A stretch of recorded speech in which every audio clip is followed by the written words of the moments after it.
दूर किसी जंगल में एक चिड़िया और काफी पड़ोसी थे। दोनों ने अपने अपने घरों के पास अपने खेत में तरबूज की खेती की हुई थी। उनके तरबूज अब पकने लगे थे। मामा मामा, जल्दी कीजिए। मैंने खेत में देखा है कि हमारे तरबूज अब बहुत बड़े हो गए हैं। हम पके हुए और बड़े तरबूज मंडी में बेच आते हैं। ठीक है मीना बेटी, तुम खेत में जाओ और मैं बैलगाड़ी लेकर आती हूँ। फिर मीना खेत में जाती है। वो बड़े बड़े और पके हुए तरबूज बेलों से तोड़कर एक जगह पर इकट्ठे करती है। फिर मामा चिड़िया भी अपनी बैलगाड़ी लेकर खेत में आ जाती है। मीना, मीना बेटी, आप ये सारे पके हुए और बड़े बड़े तरबूज बैलगाड़ी पे लाद दो। तब तक मैं जाकर कपों से मंडी में तरबूज के भाव पूछ कर आती हूँ। बिजली बहन, मेरे खेत के तरबूज तो पक चुके हैं। मैं उन्हें तोड़कर मंडी ले जा रही हूँ। क्या आपको पता है कि आजकल मंडी के भाव क्या है? मानो बहन, तुम्हारा भाई बादल मंडी गया हुआ है, मंडी में तरबूज के दाम पूछने। बस वो आने ही वाला होगा। इतने में बादल का पापी वहाँ आ जाता है। बादल जी, मंडी में तरबूज का क्या दाम चल रहा है? क्या ज्यादा है या कम? बिजली, मंडी में तरबूज के दाम तो बहुत ज्यादा है। मैं तो कहता हूँ कि जल्दी से हम अपने तरबूज तोड़कर मंडी में बेच आते हैं। फिर तो मैं भी अपने खेत के सारे पके हुए तरबूज तोड़ लेती हूँ। मानो चिड़िया वहाँ से चली जाती है तो बादल का पा जोर जोर से हंसने लगता है। बिजली, मंडी तो पूरी बैठी हुई है। बहुत कम दाम है तरबूजों के। चिड़िया के तरबूज बहुत सस्ते दामों में बिकेंगे। तो फिर बादल जी, आपने चिड़िया के सामने झूठ क्यों बोला था? इसलिए कि चिड़िया बेचेगी अपने तरबूज सस्ते दामों और हम अपने खेत के तरबूज बेचेंगे महंगे दामों। कैसा लगा? इसीलिए मैंने चिड़िया के सामने झूठ बोला। मीना बेटी, बहुत अच्छा हुआ कि हमने तरबूज तोड़ लिए। मंडी में तरबूज के दाम बहुत ज्यादा है, बहुत मुनाफा होगा हमें। फिर मानो चिड़िया और उसकी बेटी मीना अपने तरबूज बैलगाड़ी पर लादकर मंडी ले जाती हैं। इन दिनों मंडी में तरबूज की मांग बहुत कम है। चिड़िया बहन, मैं ये तरबूज 500 से ज्यादा में नहीं खरीद सकता। ये क्या मीना बेटी, अगर तरबूज के दाम कम है तो उन कपों ने हमसे झूठ क्यों बोला? फिर मानो चिड़िया अगली दुकान पर जाती है। नाना चिड़िया, मैं ये तरबूज नहीं खरीद सकता। मंडी में इन तरबूज का कोई भी खरीदार नहीं है। मानो चिड़िया बहुत निराश होती है और आगे जाती है। वहाँ एक चील बैठी हुई थी। देखो चिड़िया, मैं ये तरबूज दूसरे जंगल जाकर बेचती हूँ, इसलिए मैं तुम्हें 100 रुपए ही ज्यादा दे सकती हूँ। मैं तुम्हें 600 से ज्यादा 1 रुपया नहीं दे सकती। मम्मा, अगर हमने अपने तरबूज ना बेचे तो सारे तरबूज खेत में ही गल सड़ जाएंगे। ज्यादा ना सही तो थोड़ा ही सही, मुनाफा तो मिल रहा है। हाँ मीना बेटी, आप ठीक कह रही हो, ऐसा ही है।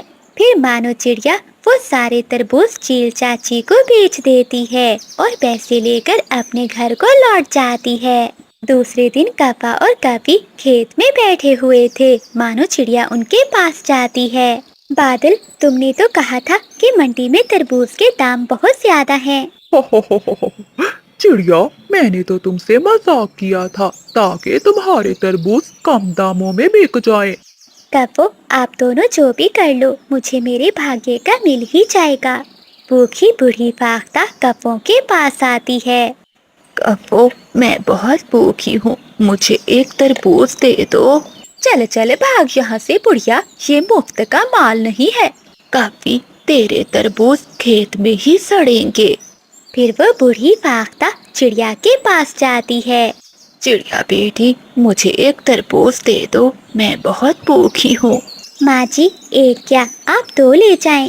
वैसे भी मंडी में तरबूज के दाम बहुत कम हैं। फिर बूढ़ी फाख्ता चिड़िया से 2 तरबूज लेकर खुशी खुशी चली जाती है। उस दिन मानो चिड़िया अपने खेत से सारे तरबूज तोड़ लेती है, मगर बादल और बिजली तो अभी तक तरबूज महंगे होने का इंतजार कर रहे थे। बिजली, हमारे खेत के तरबूज तो पककर तैयार है, लेकिन हम अभी इन्हें मंडी नहीं लेकर जाएंगे। जब तरबूज का दाम बढ़ेगा तो हम तब ही इन्हें मंडी लेकर जाएंगे। हाँ पति जी, हम चिड़िया की तरह सस्ते तरबूज नहीं बेचेंगे। रात हो जाती है। सभी पक्षी अपने अपने घोंसलों में सोए हुए थे जब तेज बादल की गरज से सभी पक्षियों की आंख खुल जाती है। मीना बेटी, बहुत जोरों की बारिश है। शुक्र है हमने अपने सारे तरबूज तोड़ लिए, वरना सब बर्बाद हो जाता। बादल जी, बारिश बहुत तेज है और हमारे तरबूज भी पककर तैयार हैं। कहीं ऐसा ना हो कि हमारे तरबूज पानी में गल सड़ जाएं। बिजली, कुछ नहीं होगा, मुझे सोने दो, सुबह जाकर ही देखेंगे। अगली सुबह हो जाती है, बारिश रुक जाती है। बादल और बिजली अपने खेत में जाते हैं तो देखते हैं कि उनके तरबूज की बेलें तो पानी में तैर रही हैं और उनके तरबूज पानी में गल सड़ गए हैं। उनकी पूरी फसल बर्बाद हो चुकी थी। बिजली, लूट गए, हम लूट गए। इससे तो अच्छा था कि हम चिड़िया की तरह अपने तरबूज सस्ते दामों ही बेच देते। ज्यादा मुनाफे की लालच में हम थोड़े से भी गए। मीना बेटी, मैं काम पर जा रही हूँ। मम्मा, इतनी भी क्या जल्दी है? सुबह सुबह खाली पेट जाएंगी क्या? कम से कम मम्मा चाय तो पी कर जाएं। मीना, तुम्हारी चाय के चक्कर में सूरज सर पर चढ़ जाएगा और फिर सारी की सारी मछलियाँ नदी के भीतर चली जाएंगी। अगर मछलियाँ नहीं मिली तो बाजार में क्या बेचने जाऊंगी? तभी मानो चिड़िया की बेटी रसोई से चाय लेकर आती है। मामा, इतनी भी क्या जल्दी है? जो भाग्य में लिखा है वो तो मिलकर ही रहेगा। ये लीजिए, चाय पी लीजिए, जब तक मैं नाश्ता लेकर आती हूँ। हाँ मीना, अब तुमसे भला कौन जीत सकता है।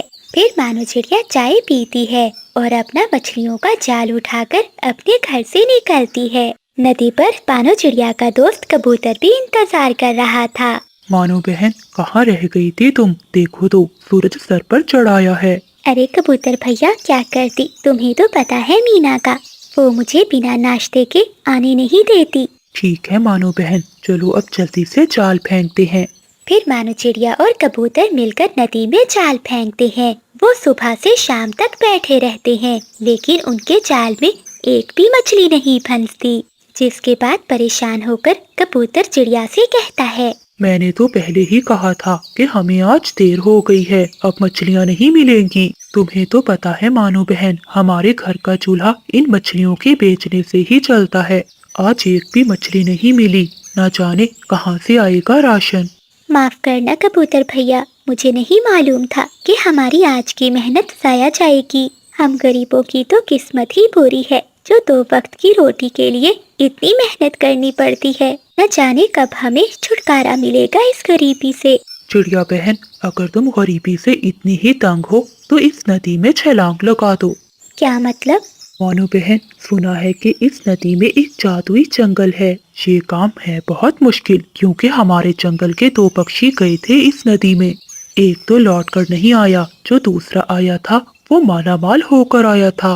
अरे कबूतर भैया, ये आप कैसी बातें कर रहे हैं? भला क्या पानी के अंदर जीवन संभव है? आप तो बस ऐसे ही बातें कर रहे हैं। चलिए अब घर चलते हैं, अंधेरा हो रहा है।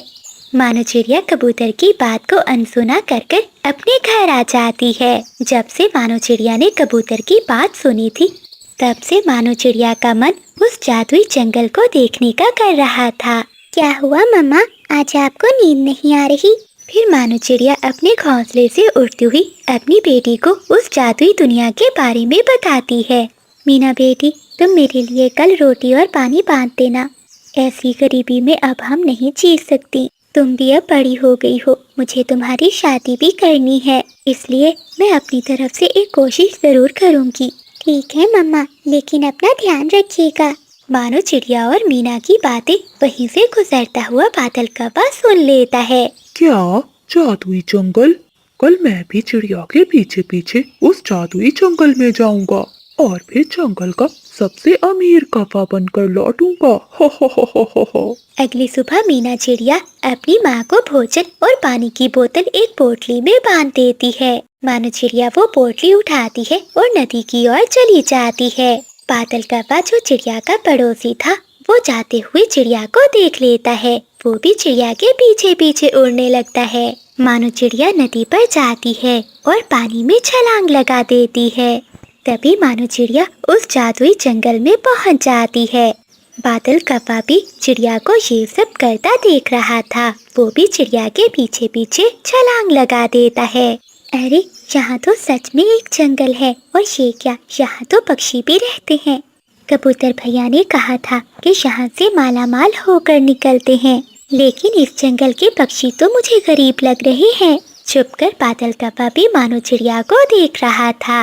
मानो चिड़िया बैठी हुई थी, तभी एक भिखारी पक्षी चिड़िया के पास आता है।